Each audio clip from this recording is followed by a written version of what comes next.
Hey everyone, here's your Friday Rec Report. We're starting off with light wind in the Gorge this morning, but that won't last long. By midday, a low pressure system heads east across BC, and high pressure builds in the Pacific, and that gives us rapidly building westerlies. Call it a classic Gorge day on tap with 26 to 30 from Stevenson to Mosier by afternoon. So get out your small sails, get out your small kites, and your downwind sub gear, and we'll see ya on the water later on. Want more details? Get them at my website, thegorgeismygym.com. As kiters here in the Gorge, we have to do everything we can to minimize the amount of kite accidents. Here are a few tips specific to the Gorge about kite safety. I'm Tanya Farman. I'm with Cascade Kiteboarding here in Hood River.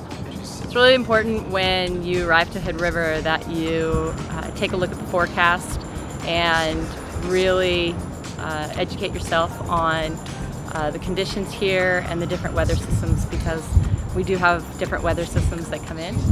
Please make sure you put sand on your kite, plenty of sand please, not just a handful. Make sure it's a couple of shovels full. There's other kiters downwind hitting the slider part. There's other users, and nothing worse than having a kite flying with lines and bar and hook into your kite and go into a kite mare. You want to make sure the person who's launching you knows how to kite, because there's a lot of people on the sandbar who don't know what they're doing. So a bad launch or landing doesn't turn into a bad day. Here in the Gorge we have gusting and variable winds, so it's important to adjust for that, rig a smaller kite size possibly so you don't get overpowered in those gusts, and be prepared to possibly come in and re-rig a different size kite.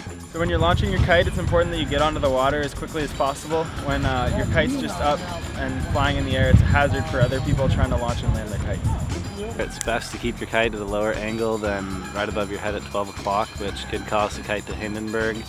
Any adjustments you need to make to the kite are best done out in the water when it's flying, not on the beach.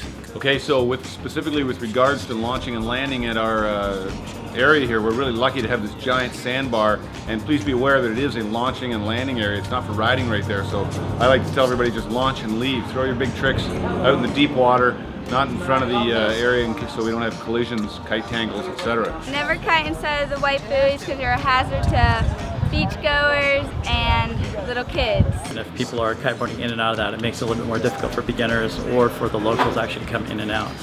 And also keeping the launching landing areas clear, because we do have a lot of windsurfers that come in and out, and we have the kiteboarders that come in and out, as well as stand-up paddlers. So it can be quite a busy area.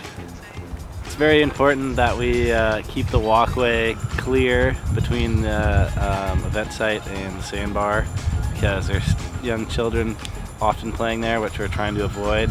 And then also it's key not to be riding in there. It's just supposed to be a walkway for kiters getting to the sandbar, not for playing or for kiting in. There's a lot of different currents coming in the Gorge just because of all the different rivers that enter the Gorge, but normally it just flows from east to west, so you just always have to keep an eye on that. The water level changes a lot, so you gotta be careful and watch out for logs. Where you ride one day may only be inches deep the next due to fluctuating water levels. A few of the things you need to watch out for in the water are buoys, barges, and floating debris.